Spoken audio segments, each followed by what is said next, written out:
Well, good day YouTubers, and hope you're keeping well. And yes, I know, I did say in my last video that I'd be taking an extended break, at least a month, maybe two, maybe even the rest of the year. But I just can't keep away. And I received a letter from a viewer called Barry. And he says, "Hi Kevin, many thanks for keeping me entertained over the last year plus. Watched you from the beginning in your camper van and purchase of Aslan. Hope you enjoy this recipe, as I saw your attempt of hash, and I do enjoy your cooking segment, and I thought you require my recipe so that you can give it an attempt, as I think you may enjoy it. Ideal for autumn and winter months." Well, we're in the autumn now. "Enjoy and stay safe on the canal and with anything else you decide to do, and until next time I see you in another exciting episode, bye for now, and look after yourself and Aslan. Regards, Barry." Now, the thing he was referring to was back in an episode of Travels by Narrowboat, when I attempted to make a corned beef hash, and it turned out that it was very, very, very tasty, and I ate the whole lot. But I thought that on camera it looked absolutely atrocious. So I decided to make a joke out of it, because I couldn't say make this, because it looked terrible. So I basically took my frying pan, empty frying pan, and filmed myself sort of chucking it in the bin. And yeah, as I say, I've been asked a lot over the years, why did I throw it away? It didn't look so bad. But at the time when I looked at it on the screen, I thought, oh, yeah, this is terrible. So the recipe he has provided is, as you'll know from the title, corned beef hash pasties. And he's provided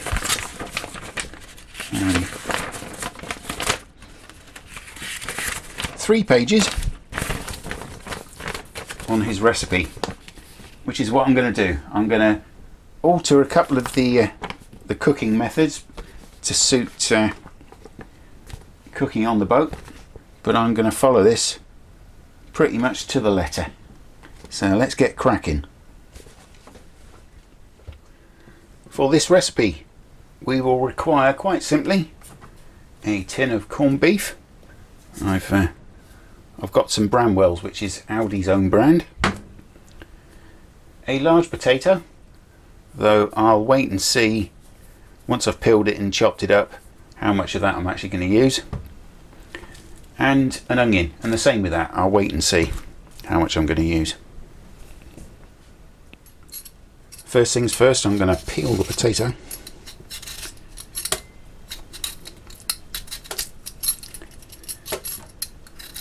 With these potatoes seem to be spotty all the way through.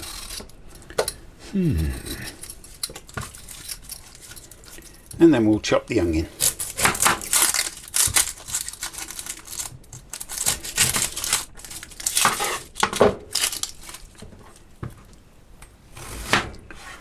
Like I say, I need to see how much of this onion and the potato that I need.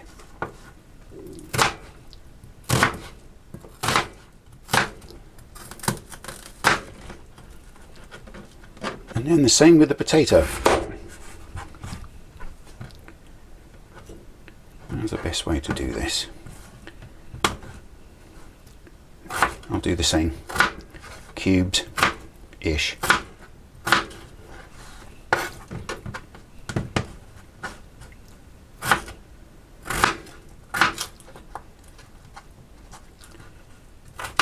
I think we're nearly there. Next, I'll take my steamer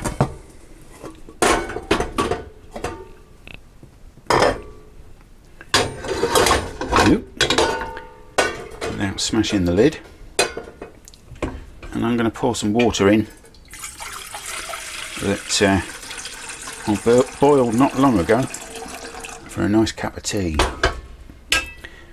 Okay. And then I'll put that whole lot in the top of the steamer.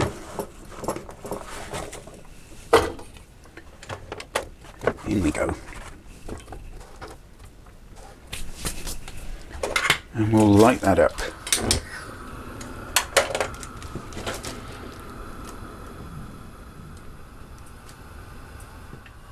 And while they're doing their thing, I'm going to make a start on the puff pastry.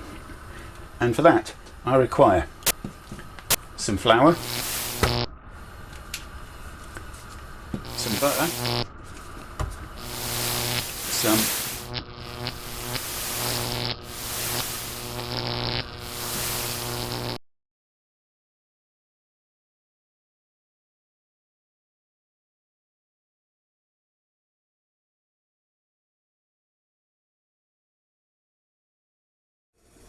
all what's left to do is lightly flour the chopping board here and roll it out.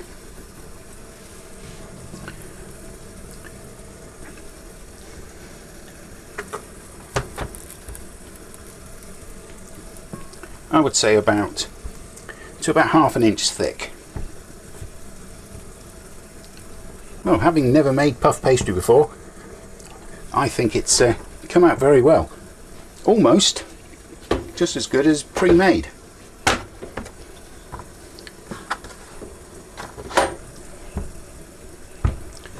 I think I'm going to have 2 pasties out of this. 2 good sized pasties. Then I'm going to take a bowl and just cut round the edge there.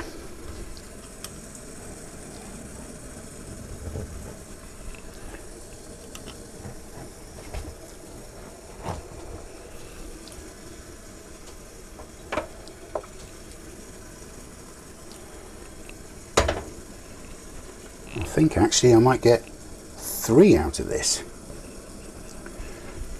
So there's one. Yeah, they're going to be mini ones. A bit more flour. And we'll give that another roll out.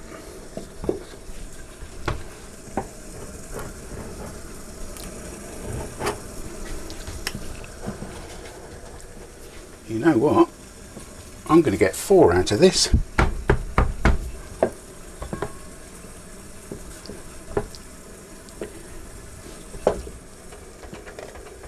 Yep, the potato and the onion are there. Okay.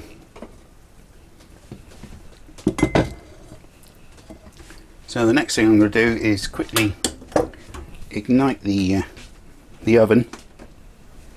I'm going to say about gas mark 5, so you're looking at a medium oven, probably what, 170, 180.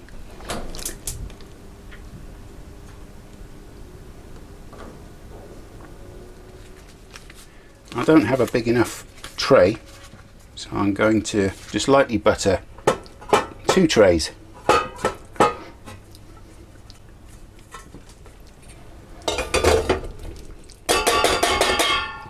Right, now Barry says to drain the potatoes and onion, don't want them soggy. If onion is cut too big, cut them with some scissors, which is easier. Now mash it down a little, add some butter and seasoning, maybe a splash of milk. Remember though, not sloppy mixture. So I'll mash them first. Smells very very nice. Potatoey and oniony. Well, that's already quite a firm mix. I shall sprinkle in a little bit of Cornish sea salt and a small amount of black pepper, and then just a tiny amount of butter, and we'll give that a mash. Fairly whole bits of onion and the mashed potato. It's not sloppy, it's got a good bit of hold. Now we open the corn dog.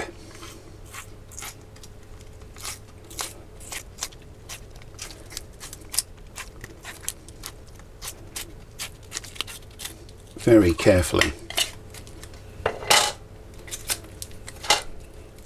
And hopefully, yep, the whole thing comes out.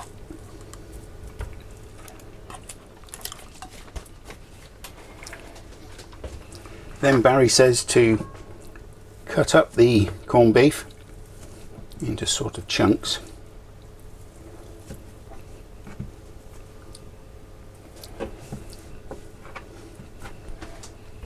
Then I'm going to put that lot into the potato and onion mash.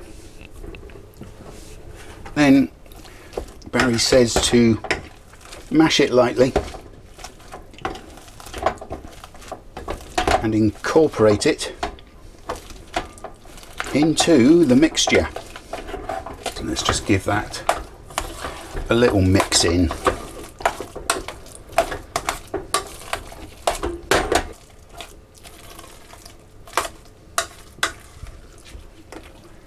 Next up then, I'm going to take a little bit of milk and I'm just going to dampen around the edges. And then I'm going to take some of the mix. I have way too much mix, but there you go. Now I was going to do these as a kind of semicircular flat pasty, but the way it's gone,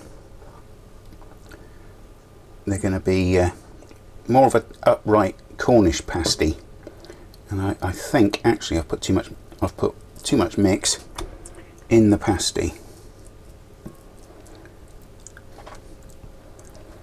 So they're probably gonna leak all over the place, and yeah. So I just get them like that and then just squeeze them together. I'll take a bit more mix out of there, like so, and we'll pinch them together. Now there's two types of crimp with pasties. You have your hen pasty and your cock pasty. A hen pasty is crimped from left to right, and a cock pasty is crimped from right to left. Yes, I have way too much Cornish pasty mix. Still, not to worry. I shall put that one to one side. It's going to be interesting how these come out actually. They might just burst open. Still, it all goes down the same hole. Of course, the idea originally of the pasty is that it's a complete meal in one. And back in the old days, the wife would make up a pasty for her husband when he's working down pit or wherever. Of course, you could put carrots in this as well, maybe even peas, I don't know. I think with the remainder of the corned beef mix, I'm going to put that in a container and chill it, and then tomorrow or whenever I shall have it with some beans, because there's a huge amount left over.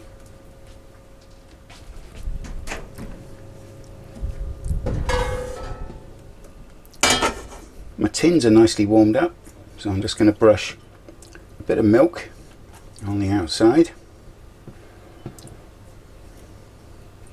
and I'll just put them in the pan. I'm going to call these my Country House Gent snack pasties. They're Barry's snack pasties, and they go into the oven for, I would guesstimate, about 30 minutes. But I shall just go by eye. Aye. Well, whilst the pasties are cooking, I thought I would share with you something which I discovered about 3 weeks ago on the old Tinterweb, and every now and again I like to Google myself. Oh, matron. Well, in my case it's DuckDuckGo, but I like to have a look on the old Tinterweb every now and again, just to see what's floating about out there. And there are several websites which claim to estimate the net worth of various individuals, people of note, sort of politicians, actors, TV personalities, musicians, writers, troublemakers, all sorts, anybody noteworthy. So of course I didn't imagine I'd be on there. So I went on the old Tinterweb and I typed Kevin Shelley net worth, and I fully expected that all I'd get in return is the net worth for the ex-Secretary of State for California, Kevin Shelley. But no. There, at the top, was me. So I clicked on the site,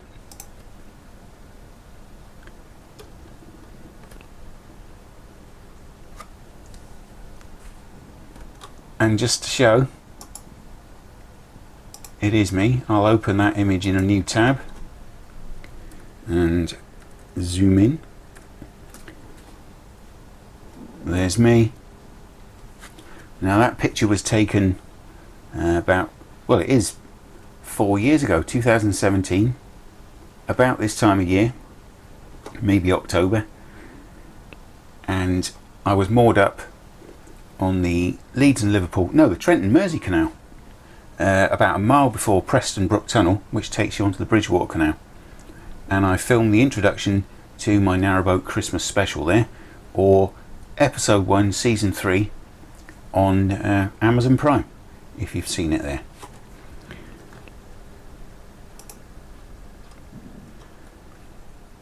And it estimates that I have a current total net worth of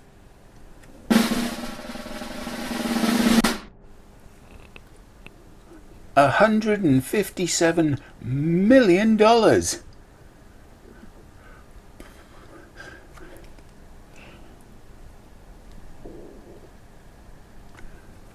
My word, I had no idea. $157 million. $157 million. How do you deal with news like that?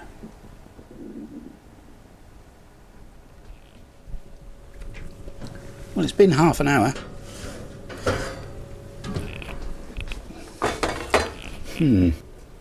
I would say they're on their way, but definitely need another half an hour. Apologies, by the way, if I come across as a little sort of subdued today, or even a bit down. I'm not down. I mean, I admit that usually I'm a bit more chatty, a bit more witty, but it's more to do with the time of year. The old S.A.D, seasonally adjusted disorder, and I've talked about it before in an episode of Travels by Narrowboat, season 3. I can't remember the exact episode. Yep, it's the same thing every year. The days get shorter, the sunlight is less, there's the skies are grey, and yeah, the old creative energies, they're just not there. They're dormant, they're hibernating. It's something that I've lived with my entire life. I mean, obviously when you're younger, at least when I was younger, you don't really know what it is, and you're just declared by all and sundry to be abnormal, which is very helpful. But I've tried in the past. I've been medicated, just antidepressants. I don't do that now. I've tried a S.A.D lamp, the old bright light, which gives you the equivalent of sunshine. But as I say, I don't do any of that anymore. Now, I just tend to go with the flow. I don't feel depressed. Not depressed. I'm not like, oh, what's the point? I just feel like I'm on tick over. Hibernating is the word I like to use. So to come up with creative things, it's impossible and it's painful trying to come up with something. So when I got this letter, it gave me that little sort of like whoosh to do something. Yeah, so rest assured, I'm perfectly okay. Just on standby. Right, an hour, and I think they're there. Yep, we're there.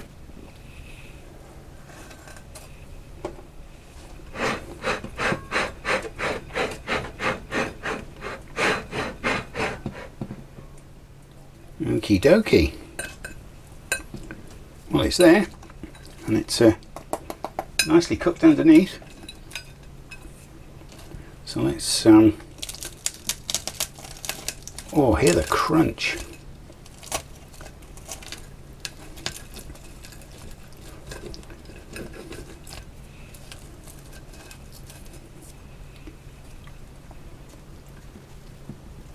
Well, I never. This looks superb. Now, I would normally have brown sauce with a pasty, but I only have tomato. A nice trollop of ketchup.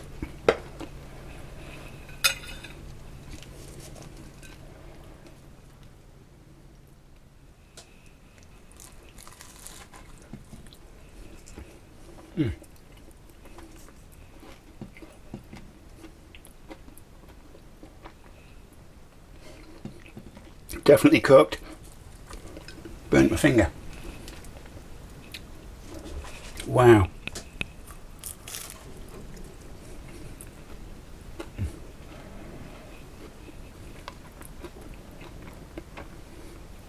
Quite simply, the tastiest, freshest pasty I've ever had.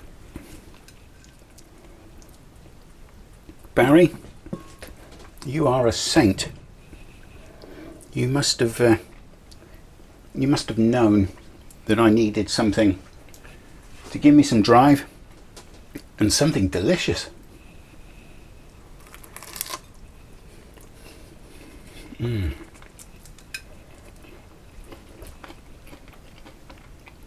Pastry's cooked right through. It's thick, flaky, and crunchy. And then you've got the soft, meaty potato and onion filling.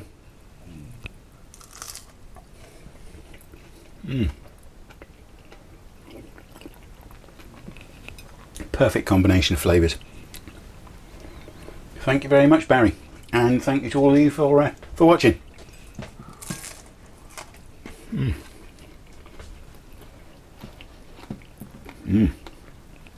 Right, I'm off to lie low again for a bit. It's not as some have suggested that I've given up or I'm done. It's that time of year.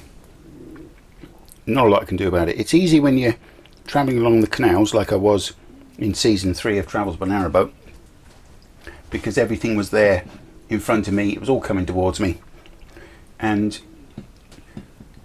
that was inspirational. But it's when you're not travelling along, it's very difficult to come up with new stuff to think of stuff because there just isn't anything there. Right. Thank you very much. I'm going to have the rest of this, maybe even another one. And take care of yourselves, and I'll see you soon. Cheers for now.